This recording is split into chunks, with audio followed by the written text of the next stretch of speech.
Hello friends, welcome to PHP Advanced Tamil Tutorial channel. So last கிளாஸில் பார்த்தோன்னா நம்ம எப்படி ரீடைரக்ட் பண்ணுறது அப்படின்ட்டு பார்த்தோம். ஸோ இந்த கிளாஸ்லேருந்து நம்ம இன்னொரு கான்செப்ட் புதுசாக பார்க்க போகிறோம். ஸோ இதெல்லாம் நான் கேன்சல் பண்ணிடுறேன். சேவ் பண்ணிவிட்டு ரன் பண்ணி பார்ப்போம்.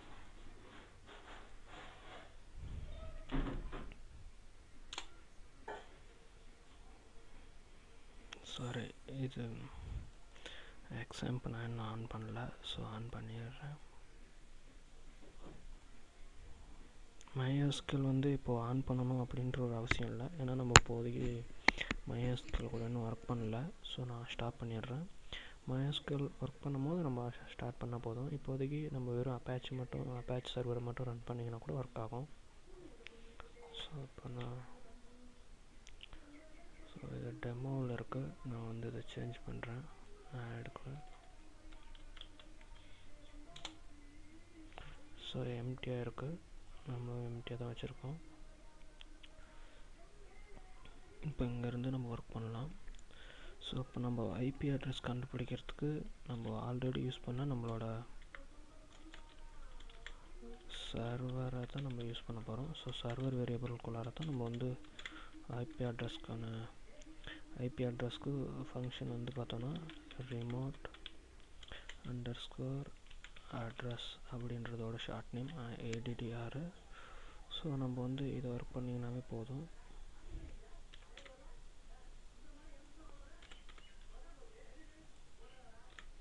ஸோ இது கொடுத்தீங்க அப்படின்னா நம்மளோட அட்ரஸ் ஸ்பில் ஆகிடும். ஸோ அதை நம்ம ஈஸியாக ஐடென்டிஃபை பண்ணிக்கலாம்.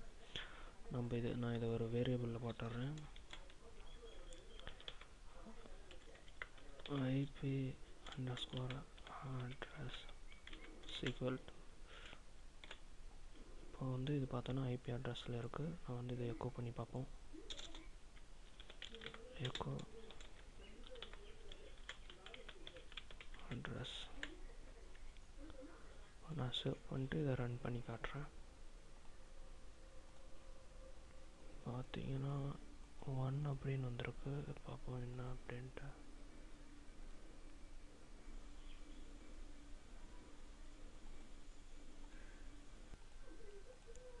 ஸோ இங்கே பார்த்தீங்கன்னா நம்ம எல்லாம் எழுதியிருக்கோம் கரெக்டாக.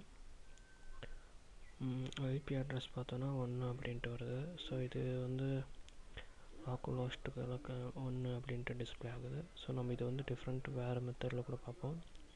நார்மலாக ஐபி அட்ரஸ்னால் லோக்கல் ஹோஸ்ட்டுக்கு 127.0.0.1 அப்படின்ற மாதிரி வரும். ஸோ இதோட லாஸ்ட் இருக்கிற அந்த 1 மட்டும் நம்மளுக்கு டிஸ்பிளே ஆகுது. பார்த்திங்கன்னா தெரியும், அது 1 மட்டும் டிஸ்பிளே ஆகுது. என்ன ப்ராப்ளம்னு தெரில. ஸோ நீங்கள் ஒர்க் பண்ணி பார்க்கும்போது உங்களுக்கு ஈஸியாகவே கிடைக்கும் இந்த அட்ரஸ்ஸு. ஸோ இப்போ இதை நம்ம இன்னொரு ஃபைல் ஓப்பன் பண்ணிடுறேன். ஸோ header.inc ஓப்பன் பண்ணுறேன். ஸோ பார்த்தோன்னா இதுலேயும் சேம் அதை தான் எழுதியிருக்கேன்.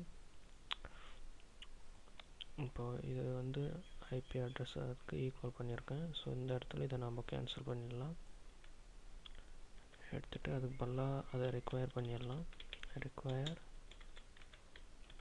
header.inc.php.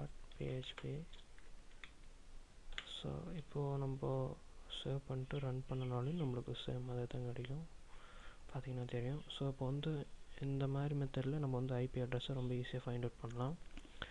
இது இல்லாத இன்னொரு மெத்தடு இருக்குது. அதாவது ஐபி அட்ரஸை வச்சு நம்ம எப்படி ஐபியை அதாவது இப்போ இந்த ஐபி அட்ரஸ் கிடச்சிருக்கு அப்படின்னா, இந்த அட்ரஸ் கிடச்சா நம்ம எப்படி ஐபி அட்ரஸை பிளாக் பண்ணுறது அப்படின்ட்டு பார்ப்போம். ஸோ நான் ரெக்வயரில் இந்த எக்கோவை கேன்சல் பண்ணிடுறேன். இப்போ ரெக்வயர் மட்டும் வச்சுக்கிறேன். ஸோ நம்மளோட header.inc நான் போகிறேன். இந்த இடத்துல இன்னொரு வேரியபிள் க்ரியேட் பண்ணுறேன். அதாவது ஐபி அண்டர்ஸ்கோர் பிளாக்ட் அப்படின்ட்டு, blocked is equal to array. So இந்த இடத்துல 127 அதாவது நம்மளோட ஐபி இப்போ என்ன ஐபி நம்மளுக்கு காட்டுதோ அது. நம்மளோட ஐபி வந்து 127 கொட்டேஷனில் போடுங்க. 127.0.0.1 அப்படின்றது தான் நம்மளோட ஐபி. அதாவது லோக்கல் ஹோஸ்ட்னாவே இது தான் கிடைக்கும். ஸோ கம்மா போட்டு அப்புறம் நம்ம சும்மா ஒரு டெம்பரரி ஒரு ஐடி, இப்போ கூகுளுக்கு பார்த்தோன்னா 192 அந்த மாதிரி ஸ்டார்ட் ஆகும். ஸோ அது மாதிரி வேறு ஒரு ஐபி அட்ரஸ் .100.100.100 எல்லாமே 100 கொடுத்துருக்கேன்.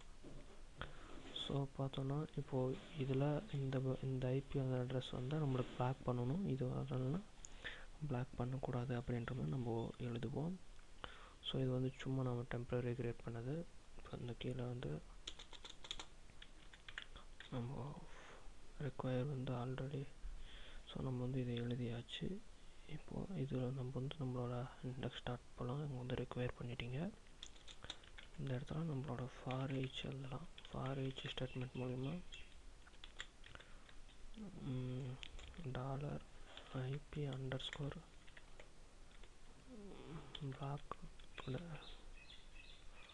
as IP அப்படின்னு அதை நேம் மாற்றிக்கிறேன். ஸோ இப்போ வந்து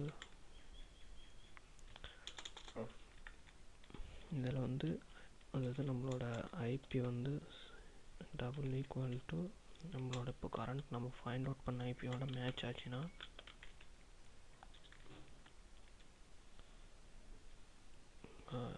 கண்டிஷன் எழுதவே இல்லை, சாரி, இங்கே ஒரு இஃப் ஸ்டேட்மெண்ட் யூஸ் பண்ணணும். ஏன்னா நம்ம வந்து மேட்ச் ஆகணுன்றதுனால இஃப் ஸ்டேட்மெண்ட் யூஸ் பண்ணுறோம். இது ரெண்டும் மேட்ச் ஆயிடுச்சு அப்படின்னா நமக்கு வந்து அதை பிளாக் பண்ணுற மாதிரி ஒரு எக்கோ பண்ணுறோம். ஸோ அதை எழுதிட்டு அதுக்கான ஓப்பன் சிம்பிள், க்ளோஸ் சிம்பிள், இதுக்கு நடுவில் நம்ம வந்து டை ஆப்ஷன் யூஸ் பண்ணி, டை ஆப்ஷன் வந்து பார்த்தோன்னா நம்மளுக்கு அதோட நிறுத்திடணும் அப்படின்றது கான்செப்ட். ஸோ டை யூஸ் பண்ணி யுவர் ஐபி அட்ரஸ் கமா போட்டு நம்ம கன்கார்டினேஷன் சிம்பிள் யூஸ் பண்ணிக்கலாம். கமா எங்கே யூஸ் பண்ணல, உள்ளார யூஸ் பண்ணுறேன். டாட் இப்போ வந்து ஐபி அண்டர்ஸ்கோர் அட்ரஸ்